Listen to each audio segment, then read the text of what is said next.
Today is Sunday, Parashat Vayigash. The parasha of this week is a very moving parasha. This is when Yosef reunites with his brothers, when he reveals himself to his brothers. But before he does that, the beginning of the parasha, Yehuda steps forward to plead on behalf of Binyamin. Let's review the chain of events that took place before the beginning of this parasha.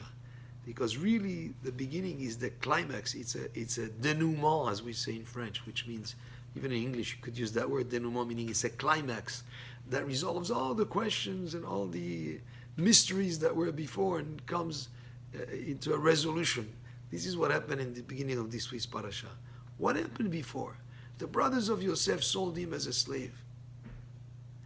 He was taken to Egypt.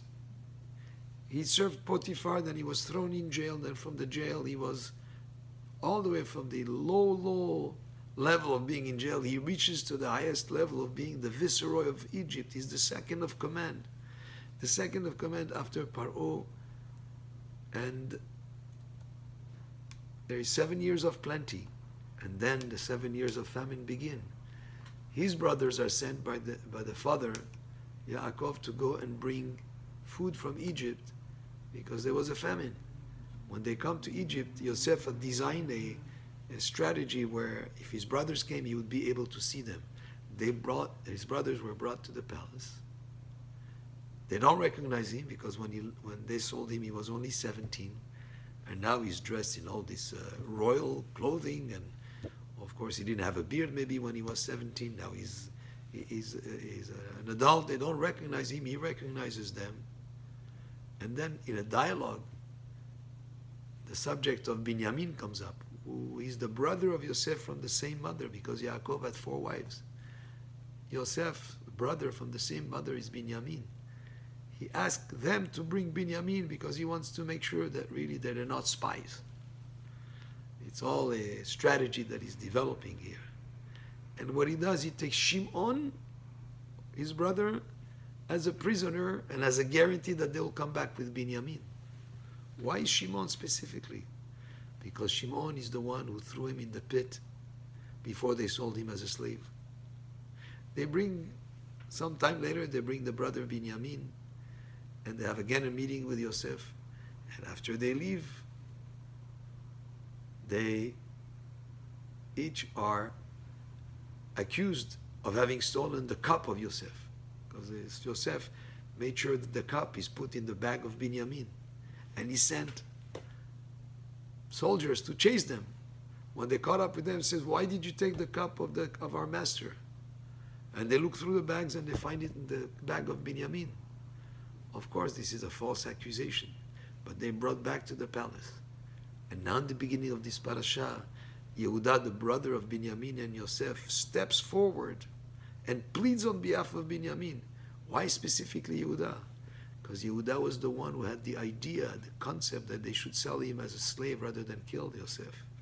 Since he's the one who was the originator of that idea to sell him as a slave, in the parasha of this week, he's the one that offers himself as a slave instead of Binyamin.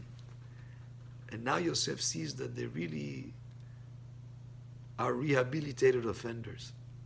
If before they didn't care about the brothers who came from the mother, from Rachel, because they had the jealousy towards Yosef, now Yehuda is willing to put himself as a slave instead of Binyamin. That's an incredible proof that they are totally rehabilitated, they are totally on the right track, and that they made teshuvah. And at that moment, Yosef reveals himself.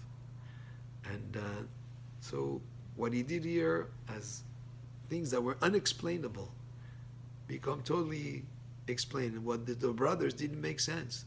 Why would they find the money that they spent to buy the food back in their bags? And why would they have the cup of the viceroy in the bag of Binyamin? Why all these things happening to them? Why did Binyamin have to come? When they see that Yosef reveals himself to them, then everything makes sense. All made sense then at that point, and there was an incredible moving climax as the brothers get reunited. But also an added lesson and message here. person can do wrong, but there is always the possibility of teshuvah, of repenting. When a person repents, our sages say that he's even at a higher level than a righteous person who has never sinned.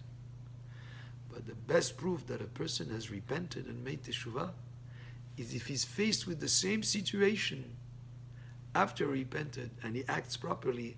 That's the best proof. And that's what happened here. When Yehuda realizes that Binyamin is at risk of being taken by Yosef, he puts himself on the line. He offers himself as a slave instead of Binyamin, proving 100% that he's changed his ways, that he's repented on what they did by having that jealousy towards the brothers, towards the children of Rachel, and repented from the sale of Yosef as a slave. Baruch Adonai le'olam, amen ve'amen.